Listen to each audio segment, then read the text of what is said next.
많은 것들은 결핍 때문에 생기기도 하지만 과잉 때문에 생기기도 합니다. 친구가 없는 사람은 외로움에 고통을 느끼고 반대로 너무 많은 사람을 만나게 되면 피곤합니다. 그런 고통에서 벗어나기 위해서는 사람이 너무 없어도 괴롭고 사람이 너무 많아도 괴롭습니다. 따라서 행복을 찾는 방법은 중간입니다. 우리는 다 압니다. 중간, 즉 보통이 제일 어렵다는 것을요. 너무 많은 것을 취하려 하지 말고 주위를 둘러보세요. 우리의 행복은 작은 것에 있습니다. 없어도 괴롭고 너무 많아도 힘들기 때문에 우리의 삶 속에서 작은 즐거움을 찾아야 합니다. 이 영상은 욕망이 인간의 고통의 근원이라며 진정한 평화는 욕망에서 벗어났을 때 찾을 수 있다고 말한 쇼펜하우어의 인생 명언을 전해드리겠습니다. 행복하게 산다는 것은 고통을 견딘다는 것이다. 행복. 하나의 고통은 열의 쾌락에 맞먹는 힘을 가졌다. 고통의 힘이 쾌락의 힘보다 더 강하다. 쇼펜하우어에 따르면 모든 쾌락과 행복은 소극적인 성질을 띠는 반면 고통은 적극적인 성질을 띠기 때문이다. 인간은 행복은 잘 모르지만 불행은 잘 인지한다. 그래서 부와 명예를 가졌을 때는 그 가치를 모르다가 그것이 사라지면 비로소 더 소중함을 깨닫는다. 건강도 마찬가지다.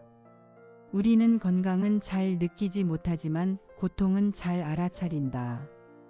몸에 작은 상처만 나도 그 통증이 신경 쓰여 불쾌해지기 마련이다. 가령 건강한 위의 상태는 느끼지 못하지만 위에 염증이 생겼을 때는 분명하게 고통을 느낀다. 충치의 고통은 느껴도 나머지 건강한 치아는 느끼지 못한다. 우리나라의 든자리는 몰라도 난자리는 안다라는 속담이 있다. 들어온 사람은 티가 안 나지만 나간 사람의 빈자리는 크다는 뜻이다. 행복도 마찬가지다. 자신이 갖고 있을 때는 모르다가 막상 잃게 되면 알게 되는 것이 진정한 행복이다. 그래서인지 인간은 행복감에 취하기보다 불행감에 더 휘둘리는 일이 많다. 당연한 것은 세상에 없다.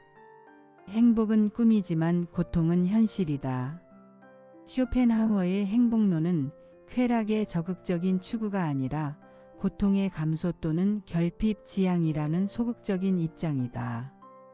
충치가 생겼을 때는 다른 치아를 관리하기 전에 그 충치부터 치료해야 한다는 뜻이다. 행복이 소극적인 성질인 이유는 결핍을 충족한 상태이기 때문이다.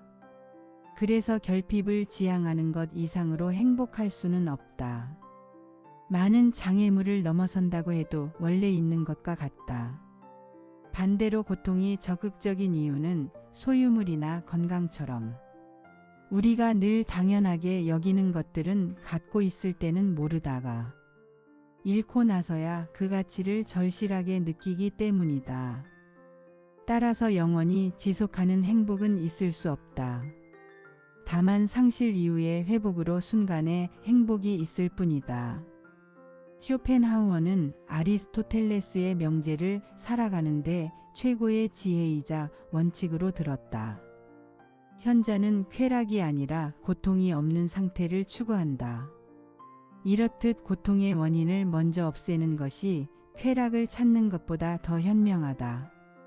불행의 두 가지 원인인 고통과 권태에 직면할 때 아리스토텔레스의 말처럼 적극적인 행복을 추구하기보다 소극적인 행복을 추구하는 것이 낫다.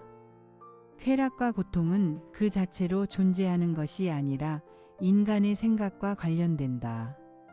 큰 즐거움은 의외로 잘 느껴지지 않는 경우가 있지만 사소한 고통은 늘 의식되면서 기억에 오래 남는다.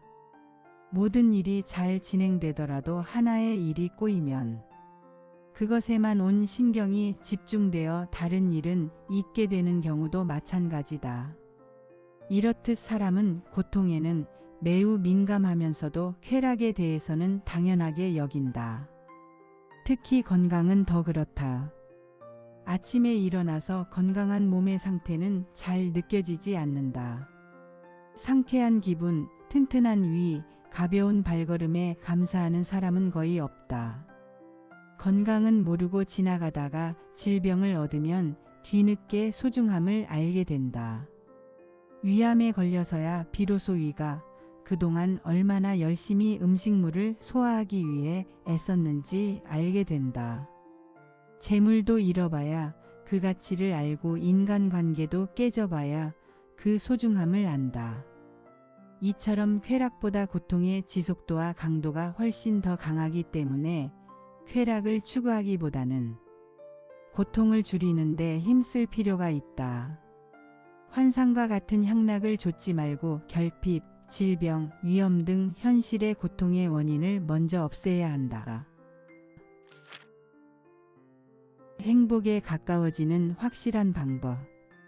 행복한 인생을 결정짓는 진정한 가치는 고통을 잘 견뎌내는 인내력에 있다.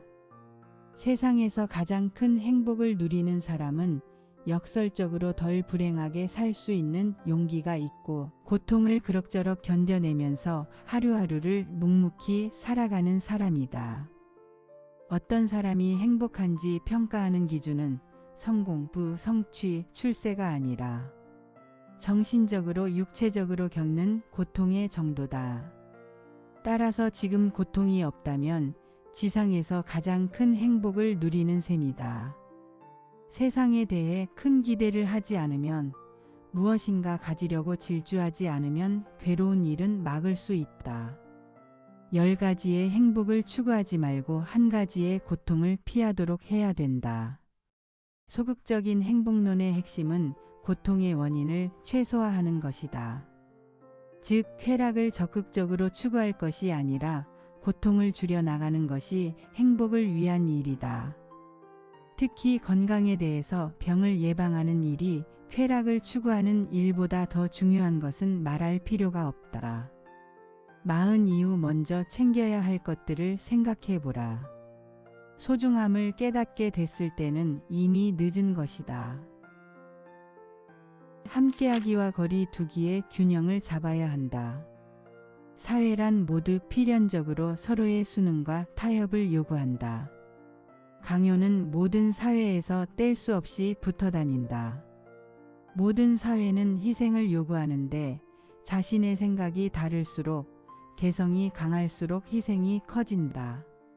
사람을 많이 만날수록 친구가 많을수록 좋아하는 사람이 많을수록 접촉 범위가 커지면서 불행을 자초할 수 있는 기회와 환경이 넓어지는 것이다. 인간은 내면이 공허하고 삶이 단조로울 때 다른 사람의 온기를 필요로 한다. 함께 이야기하면서 공감받고 지지받고 인정받고 싶은 것이다. 그러나 막상 타인과의 생각의 차이를 느껴 실망하면 관계가 다시 멀어진다.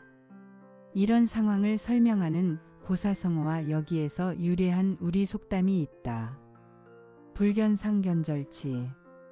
안 보면 보고 싶고 보면 이 갈린다.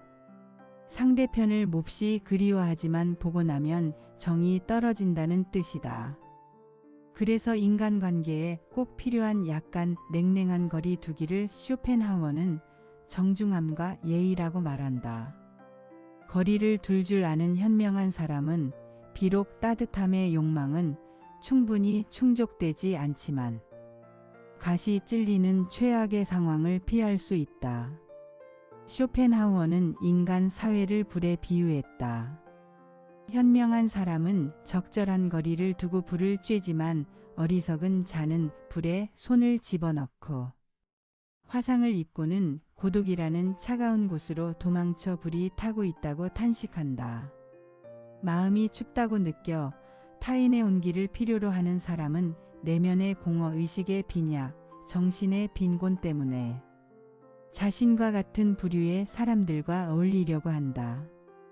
유유상종하며 유흥과 오락을 추구하는데 처음에는 관능적 향락과 각종 즐거움을 맛보려고 하다가 결국 방탕한 생활을 쫓게 된다. 다른 사람과 어울리고 싶어하는 사교의 욕망이 생기는 것은 자신이 불행하다는 반증이다. 타인을 통해 얻는 가치는 행복의 본질이 아니다. 쇼펜하우어 말을 기억하면 좋다. 우리의 모든 불행은 혼자 있을 수 없는 데서 생긴다. 도덕적으로 떨어지고 지적으로 우둔하여 불합리한 사람들과 접촉하면 여러 가지 위험과 해로운 일에 노출될 수 있다. 굳이 그런 사람을 만날 이유가 없다. 화상을 입을 수 있기 때문이다. 내면이 충분히 따뜻한 사람은 사회로부터 떨어져 다른 사람에게 고통이나 괴로움을 주거나 받지 않고 혼자 있기를 좋아한다. 부자로 태어났다고 하더라도 외적인 부를 통해 내적인 부를 대신하려고 노력한다. 내면은 빈곤하고 정신이 공허하면 무엇이든지 외부로부터 받아들이려고 하지만 소용없다. 많은 인간관계로 결핍을 채우려고 하지만 인간관계는 자칫 화상을 입을 수 있다. 인간이 행복하기 위해서는 홀로서기와 타인과 함께하기 사이에서 균형을 잡을 필요가 있다. 사랑하는 사람일수록 말을 아껴야 되고 마음의 못을 박는 일은 하지 않도록 조심해야 한다. 쇼펜하우어가 말했다. 예의는 현명함 속에 속하고 무례는 어리석음에 속한다. 고슴도치 우화의 예의는 오류가 있다. 실제로 고슴도치는 상대가 찔리지 않도록 가시를 눕힌다고 한다.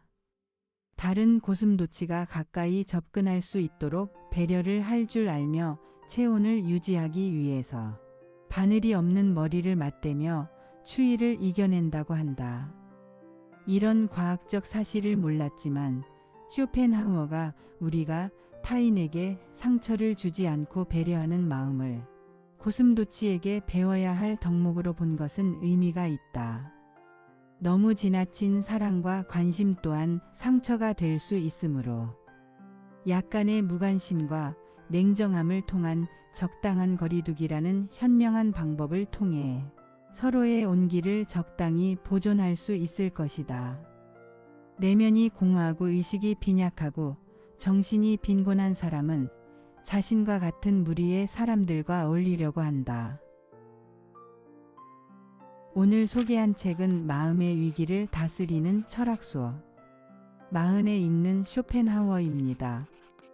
이 책은 쇼펜하우어가 남긴 철학적 사유 중에서 현 시대의 중년들이 회의감과 상실감 등 마음의 위기를 다스리는데 도움이 되는 내용 30가지를 담았습니다. 괴로움을 해소하는 법, 자기 인생에 집중하는 법, 자긍심을 갖는 법, 시간의 의미를 깨닫고 현명하게 사는 법, 그리하여 행복하게 사는 법을 배울 수 있습니다. 40이 되기 전 40에 접어들며 또 40이 훌쩍 넘어도 그의 통찰을 읽으면 삶을 더 단단하고 지혜롭게 살아갈 방향을 찾을 수 있을 겁니다. 쇼펜하우어를 통해 여러분도 새로운 깨달음을 얻기를 바랍니다. 감사합니다.